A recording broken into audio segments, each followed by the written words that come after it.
como você falou, un equipo valiente, que venía de 120 minutos de perder una final, haciendo un gran esfuerzo, jugó casi sin recuperación y jugó contra el mejor equipo del torneo, que puso a todos los jugadores en campo.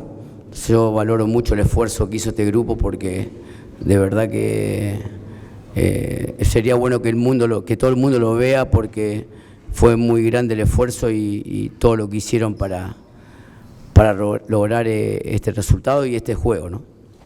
Sampaoli, boa noite. Igor Assunção, da Rádio 98 FM. Eu queria que você falasse um pouquinho sobre o Scarpa. Quais são os planos para a utilização do Scarpa? Tem 5 jogos que ele não inicia uma partida e hoje ele ficou no banco de reservas, né? E aí fica aquela pergunta, o jogador que é o que mais dá assistências, deu assistências pelo menos nessa temporada no Atlético, tem sido muito menos utilizado do que no início dessa temporada. Quais são os planos para o Gustavo Scarpa? No, nada. El partido requería, a mi entender, otros jugadores para cómo se estaba dando. Necesitábamos gente que tenga otra característica y por eso decidimos, no, ningún plan. Gustavo Scarpa cuando estuvo y nosotros decidimos que tenía que estar, jugó, y ahora que decidimos que no porque el partido pedía otro jugador, elegimos otro jugador.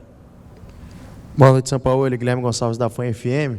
Hoje a Arena registrou seu menor público da história e queria que você falasse um pouquinho sobre essa reta final de ano, sem muitos objetivos na competição em si, mas a importância de recuperar a confiança do torcedor, do grupo, pensando até numa pré-temporada para o ano que vem. No sé, lo importante es seguir compitiendo como lo hace Otimi, como compitió hoy, como compitió en la final, con mucho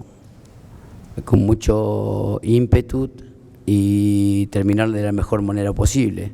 O sea, hoy, ya digo, recalco el esfuerzo que hizo el grupo porque que tuvo mucha valentía. Tenemos que seguir aumentando ese espírito para que el torcedor vuelva a creer en este equipo. Sampaoli, boa noite. Leandro Colombo, de Tempo Esportes. Peço licença, de certa forma, para falar do planejamento para 2026, mesmo tendo jogos a cumprir no Campeonato Brasileiro, porque o CSO do Clube Paulo Brax disse que o planejamento para 2026 já começou. O Atlético, desde que transformou-se em SAF, tem uma estrutura de contratação tanto quanto difícil de ser identificada. Por vezes o SIGA faz indicações, por vezes o treinador faz indicações, por vezes o CSO, Paulo Brax, Vitor, fizeram indicações. Você sente, Sampaoli, autonomia para montar o elenco do Atlético na temporada que vem, já que seu nome é bem aprovado por parte da torcida do Atlético para capitanear essas contratações? Obrigado.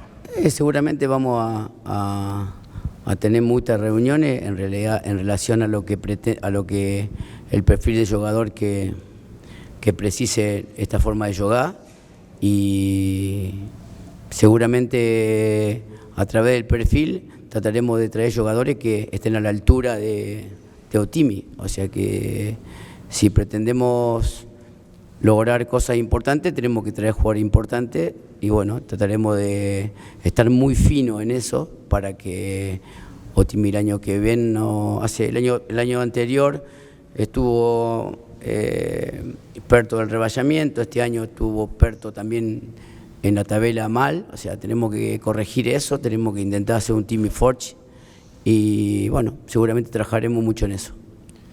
Boa noite, Sampaoli, Lucas Brandão, Rádio 89 Maravilha. O Atlético vinha conquistando 3 pontos, acabou tomando um empate no finalzinho. Com esse empate, na sua opinião, o Atlético ainda briga pela pré-Libertadores e visando também o ano que vem, com a classificação para a Libertadores, o orçamento seria maior. O Atlético vai continuar brigando até o final pela pré-Libertadores?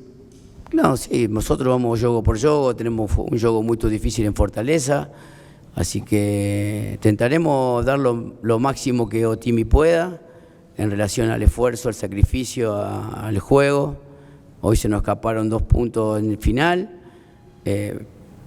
También es cierto que Flamengo podía haber hecho el gol antes en otra jugada que pegó en el palo, en la trave.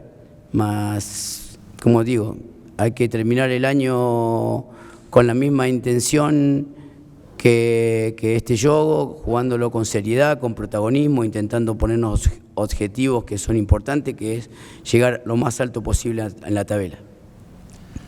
Boa noite, Sampaoli. Júlio Lazzarotti, Rádio Nossa Sertaneja e Jornada que é Galo. Primeiro, né, a resiliência dos atletas foi mostrada hoje em campo, né, conseguiram se recuperar, infelizmente, daquele resultado triste do último sábado.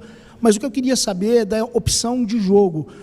Em dado momento, o Atlético, em grande parte do jogo, o Atlético deixou de utilizar a transição. A construção estava muito dificultada e poderia ter, como disse ali, um jogador no meio-campo para fazer essa transição. Foi por falta de peças que optou-se por bolas alongadas, por um jogo verticalizado, ou realmente não tinha como jogar contra um adversário tão forte como o Flamengo ali no meio-campo? Difícil porque un equipo cansado, un equipo intentar jugar era difícil y la superioridad en nombre propio es muy grande. Y intentamos ser verticales con la entrada de Ronnie, con la entrada inclusive de Caio, por el lado de donde para Dudú ya estaba un poco cansado. Así que, bueno, eso es lo que pensamos del jogo. Boa noite, Sampaoli. Marcos Fernandes, da Rádio Tabira. Nos últimos 3 jogos do Campeonato Brasileiro, o Galo sofreu gols no segundo tempo. E se a gente pegar o jogo contra o Fortaleza e hoje contra o Flamengo, foram gols sofridos nos minutos finais. Isso ainda tem a ver com a questão física identificada no início do seu trabalho? É uma desatenção que a equipe vem tendo no segundo tempo y nos minutos finales? No sé, el gol de Fortaleza puede ser una desatención. Este gol fue un gol que podía haber salido antes. Ya estábamos muy cansados y Flamengo se volcó todo al área y bueno, fue mérito del rival. Creo que son diferentes juegos, diferentes características, inclusive diferentes goles. Pero bueno, creo que son coincidencias como para estudiar en realidad para ver cómo se pueden solucionar.